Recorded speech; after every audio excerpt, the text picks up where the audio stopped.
5G बहू। सुमित्रा जी का बेटा था अमित और बहू का नाम था अमृता। सुमित्रा जी की बहू की बातें सुनकर ऐसा लगता था कि जैसे वो बहुत इंटेलिजेंट है, क्योंकि उससे कभी भी कोई भी सवाल पूछो फट से जवाब दे देती थी। अरे भाई, उसके जवाब से तो गूगल भी पीछे रह जाता था।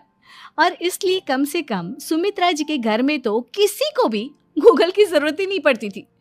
जब भी घर में कोई बात चलती, कोई कुछ भी कहता, तो अमृता फट से कह देती, ये तो मेरे साथ भी हुआ था, मुझे इसके बारे में सब मालूम है। एक दिन सुमित्रा जी अमित और अपनी बहू अमृता के साथ अमित के बुआ जी, फूफा जी यानी कि मुकेश और उर्मिला जी के यहाँ पर मिलने के लिए गए। अरे बहुत अच्छा किया अमित बेटा, इतने दिनों के बाद आए हो तुम। हाँ सुमित्रा भाभी, कभी तो आ जाया करिए अपने बच्चों को लेकर। आपकी बहू के आने से तो हमारे घर में भी रौनक आ गई है। वो क्या है ना, अमित ऑफिस के काम में बहुत बिजी रहता है, इसलिए उसे तो वक्त ही नहीं मिल पाता। अच्छा, लगता है नौकरी काफी मुश्किल है अमित की। अरे नहीं फूफा जी, ऐसी कोई बात नहीं है। आप तो जानते हैं ना प्राइवेट जॉब में कितना काम होता है। अरे कोई समझे ना समझे, मुझे तो पता है प्राइवेट नौकरी में इतना काम करना पड़ता है कि इंसान की आफत आ जाती है। लेकिन बेटा, तुमने तो कभी जॉब की ही नहीं, तुम्हें कैसे पता? अरे जॉब नहीं की तो क्या हुआ मम्मी जी, सब जानती हूँ मैं। सबसे पहले ऑफिस में जाओ, वहां पर अपनी एंट्री डालो, उसके बाद दिन भर सिस्टम पर बैठकर काम करो। चारों तरफ कैमरे लगे होते हैं, आप अपनी नजर इधर की उधर नहीं कर सकते। उसके बाद दिन भर बॉस की चिक चिक सुनो, वो अलग से। यही सब होता है, मुझे ना सब पता है। अरे बहू रानी तो काफी इंटेलिजेंट है, हर बात की खबर है इसको। थोड़ी देर बाद, अब देखिए सुमित्रा भाभी, इतने दिनों के बाद आई हैं आप, खाना खाकर ही जाना, ऐसे तो मैं आपको जाने नहीं दूंगी। वैसे बुआ जी, खाने में क्या बनाया है? वो क्या है ना बेटा, आज तुम्हारी बुआ जी की तबीयत थोड़ी ठीक नहीं थी, इसलिए हमने सोचा कि जब तुम लोग यहाँ आ जाओगे तो बाहर से खाना मंगवा लेंगे और साथ में बैठकर खाएंगे। लेकिन बस प्रॉब्लम इतनी सी है कि मुझे बाहर से खाना ऑर्डर करना नहीं आता। सोचा जब अमित आएगा तो उसी को बोल दूंगी। अरे मुझे आता है ना, मैं कर देती हूँ ऑर्डर। बताइए क्या क्या मंगाना है आपको? इटालियन, कॉन्टिनेंटल, इंडियन, पंजाबी, सब पता है मुझे। क्या बात है बहू, क्या घर में भी खाना रोज बाहर से ऑर्डर करती हो? अरे नहीं बुआ जी, ऐसी कोई बात नहीं है, बस मुझे ना सब पता है। कोई बात नहीं अमृता, मैं अपने फोन से ऑर्डर कर देता हूँ। अरे क्या बात है, आजकल ऑनलाइन डिलीवरी पर कोई ऑफर नहीं चल रहा है, वरना काफी पैसे बच जाते। कैसी बात करते हैं अमित, मैं कह रही हूँ ना मुझे सब पता है। मुझे एक बहुत अच्छा ऑनलाइन डिलीवरी वाला मालूम है, जहाँ पर 50% ऑफ मिल जाएगा। और आज तो वैसे भी फ्राइडे है ना, फ्राइडे को तो उस पर 50-70% ऑफर मिलता ही मिलता है। अरे क्या बात है, इसके बारे में तो मुझे पता ही नहीं था। अरे बेटा, जिस चीज के बारे में किसी को पता नहीं होता, हमारी बहू को पता होता है। एक काम कर, तू उसी को ऑर्डर करने दे। क्या बात है अमृता बेटा, तुम तो बहुत इंटेलिजेंट हो, सब कुछ जानती हो। कुछ दिनों के बाद सुमित्रा जी की कुछ सहेलियां उनसे मिलने के लिए आती हैं। अरे सुमित्रा बहन कैसी हो, बहू कैसी है तुम्हारी? अरे पूछिए मत, बहुत इंटेलिजेंट है मेरी बहू, सब कुछ जानती है। क्या बात है, बहू के आने के बाद तो औरतें दुखी हो जाती है, लेकिन तुम तो बहुत खुश लग रही हो। वो क्या है ना, मेरी बहू है ही इतनी अच्छी। अरे तो बुलाओ ना, हमारे साथ बैठेगी, बातें करेंगी तो हमें भी अच्छा लगेगा। सुमित्रा जी अमृता को बाहर बुलाती हैं और उसके बाद सब लोग बातें करने लगते हैं। क्या बताऊं, कुछ दिनों से घुटनों में इतना दर्द हो रहा है कि चला भी नहीं जाता। अब बुढ़ापे में तो ये सब चलता ही रहता है, क्या कर सकते हैं। आंटी जी, आप योगा करिए, योगा और साथ में ना काले तिल खाया करिए, आपके घुटनों का दर्द भाग जाएगा। लेकिन तुमको ये सब कैसे पता बेटा? अरे मेरे भी घुटनों में दर्द होने लगा था, मैंने योगा किया और काले तिल के साथ गुड़ मिलाकर उनके लड्डू बनाकर खाए, एकदम ठीक हो गए हैं मेरे पैर। अमृता, ये तुम क्या कह रही हो? इतनी कम उम्र में तुम्हारे पैरों में दर्द कैसे हो सकता है? अरे मम्मी जी सच कह रही हूँ, एक बार अगर कोई ये नुस्खा अपना लेना बस मजा आ जाए। ठीक है बेटा, अगर तुम कहती हो तो मैं ये करके देखती हूँ। मुझे सब पता है आंटी जी, ये मेरे साथ हो चुका है, इसीलिए तो बता रही हूँ मैं आपको, ऐसे नहीं बताती किसी को। कुछ दिनों के बाद अमित अमृता को अपने दोस्तों के साथ घूमने के लिए ले जाता है। क्या यार, क्या जिंदगी हो गई है। सारा दिन ऑफिस का काम करते रहो, अपनी हेल्थ पर तो ध्यान ही नहीं दे सकते। अरे क्यों नहीं दे सकते अपनी हेल्थ पर ध्यान? सब दे सकते हैं, इंसान चाहे तो कुछ भी कर सकता है। क्या बात है भाभी, आप इतनी श्योरिटी के साथ कैसे कह सकती हैं? अरे आजकल ना एक से एक एप्लीकेशन है मार्केट में, और जानते हैं उसमें कुछ एक्सरसाइज तो ऐसी बताते हैं जिन्हें आप अपने ऑफिस में बैठे बैठे, मेरा मतलब लैपटॉप पर काम करते करते भी कर सकते हैं। अमृता, ऐसी एक्सरसाइज के बारे में तो मुझे भी नहीं पता था, तुम्हें कैसे मालूम? अरे मुझे सब पता है, हर चीज की खबर रखती हूँ मैं, जानते हैं ना आप। लेकिन ऐसी कौन सी एप्लीकेशन है और ऐसी कौन सी एक्सरसाइज है भाभी? एक मिनट, मैं आपको अपने मोबाइल में दिखाती हूँ।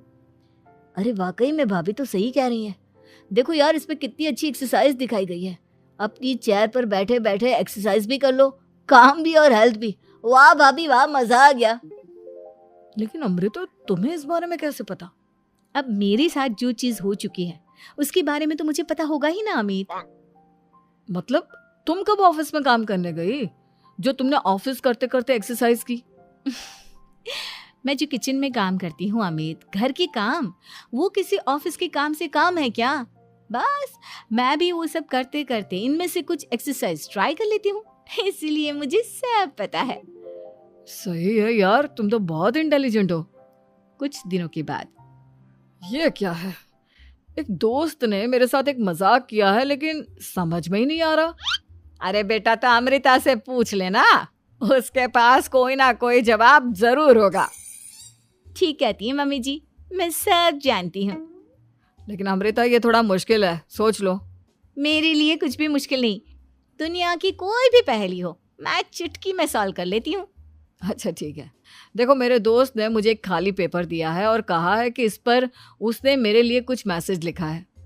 अब एक बात बताओ यार, खाली पेपर पर, I mean, जिस पर कुछ भी नहीं लिखा हुआ, उसे मैं कैसे पढ़कर बताऊं? अरे बस इतनी सी बात, इसे तो मैं चुटकियों में सॉल्व कर दूंगी अमित। लेकिन कैसे बहू? इस पेपर पर तो वाकई में कुछ नहीं लिखा हुआ, एकदम खाली पेपर है, कैसे, क्या पढ़ोगी तुम? अमित, एक छोटा सा काम करो, जल्दी से एक मोमबत्ती लेकर आओ। अरे बहू, पेपर में आग लगाने का इरादा है क्या? नहीं मम्मी जी, इस पेपर पर अमित के दोस्त का लिखा हुआ मैसेज पढ़ने का इरादा है। अमित कैंडल लेकर आता है। अब ना बस इस पेपर को धीरे धीरे कैंडल के ऊपर घुमाते रहो, देखना 2 ही मिनट में मैसेज आपकी आंखों के सामने होगा। अच्छा ठीक है, मैं ऐसा करके देखता हूँ। 2 मिनट के बाद, अरे वाकई में इस पर तो अक्षर बनने लगे, लेकिन ये हुआ कैसे? और अमृता, तुम्हें कैसे पता? बहुत सिंपल है मम्मी जी, अमित के दोस्त ने नींबू के रस से मैसेज लिखकर उसे सुखा दिया। अब अगर मैसेज पढ़ना हो ना तो पेपर को आग के सामने ले जाओ और लेटर्स अपने आप उभर कर आ जाते हैं। वाह बहू, लेकिन तुम ये सब कैसे जानती हो? अरे मम्मी जी, जब मैं छोटी थी ना तो अपनी सहेलियों के साथ ऐसे ही गेम खेला करती थी। ये तो मेरे साथ कितनी बार हो चुका है, मुझे सब पता है। थैंक यू यार अमृता, तुम्हारी वजह से हमें कुछ भी सोचने की जरूरत ही नहीं पड़ती, तुम सब कुछ बता देती हो। कुछ दिनों के बाद सुमित्रा जी को अमृता के प्रेग्नेंट होने की खुशखबरी मिलती है और सुमित्रा जी अमृता को डॉक्टर के यहाँ लेकर जाती है। देखिए सुमित्रा जी, आपकी बहू की तबीयत बिल्कुल ठीक है, किसी भी तरह की चिंता करने की कोई ज़रूरत नहीं है, लेकिन हाँ, उनको आयरन वाली डाइट खाने की बहुत ज़रूरत है। ठीक है डॉक्टर साहब, आप बता दीजिए मैं अपनी बहू को क्या क्या खिलाऊं ताकि उसकी तबीयत ठीक रहे और आने वाले बच्चे की भी। अरे मम्मी जी, इसमें डॉक्टर से पूछने की क्या ज़रूरत है, किशमिश है, अनार है, पालक है, ये सब खाना चाहिए, आयरन का लेवल बिल्कुल बराबर रहता है। अरे वाह, आपकी बहू तो सब कुछ पहले से ही जानती है। ये तो बहुत अच्छी बात है। देखो, आयरन के साथ तुम्हें कैल्शियम भी खाना होगा। जानती हूँ मैं, अगर आयरन की खाली सप्लीमेंट लेते हैं और कैल्शियम नहीं लेते तो बॉडी उसे अच्छे से एब्जॉर्ब नहीं कर पाती। सब पता है मुझे। बहू ये भी मालूम है? हाँ मम्मी जी, आप तो जानती है ना, मुझे सब पता है। आपकी बहू की बातें सुनकर अच्छा लग रहा है। मुझे ऐसी बहुत कम लड़कियां मिलती हैं जिन्हें इतनी नॉलेज होती है, सारे सवालों के जवाब देती है। और हमारे इंडिया में तो वैसे भी हालात बहुत खराब है। बिल्कुल ठीक कह रहे हैं आप डॉक्टर साहब, लेकिन मैं उन लड़कियों की तरह नहीं हूँ। बहुत ख्याल रखती हूँ मैं हर चीज़ का। और जानती हैं आप, हमारे घर में तो किसी को किसी चीज़ के बारे में गूगल करने की ज़रूरत ही नहीं पड़ती। बिल्कुल ठीक कह रही है अमृता। अरे कुछ भी पूछ लो इसे, सब पता होता है। अरे वाह, तुम तो बड़ी कमाल की लड़की हो। चलो, ये तो बहुत अच्छी बात है, लेकिन फिर भी डॉक्टर की सलाह पर पूरा ध्यान देना चाहिए। वैसे क्या चाहिए तुम्हें, बेटा या बेटी? अरे डॉक्टर साहब, कुछ भी हो जाए, बस बच्चा अच्छे से हो जाना चाहिए। मुझे तो दोनों में से किसी से कोई भी परेशानी नहीं। और सुमित्रा जी, आप? डॉक्टर मैडम, मुझे तो लड़के और लड़की में कभी भेद करने की आदत ही नहीं है। पोता आए या पोती, मेरे लिए तो दोनों एक बराबर है। सुनकर अच्छा लगा। वैसे आप जानती हैं, हमारे यहाँ पर तो लोगों को बड़ी बेचैनी रहती है ये जानने की कि पेट में लड़का है या लड़की, लेकिन विदेशों में ऐसा नहीं होता। हाँ, वहाँ पर तो सब कुछ पहले से ही बता देते हैं ना। ये भी कोई बात हुई भला? लेकिन तुम्हें कैसे पता कि वहां पर सब कुछ पहले ही बता देते हैं? अच्छा हाँ, तुम तो सब कुछ पहले से ही जानती हो ना। तुम्हारे साथ तो सब कुछ पहले से ही हो चुका होता है। नहीं मम्मी जी, ये तो मेरे साथ पहली बार हो रहा है, इसलिए मैं ये डायलॉग नहीं बोल सकती। अमृता की बात सुनकर सुमित्रा और डॉक्टर दोनों हंसने लगते हैं।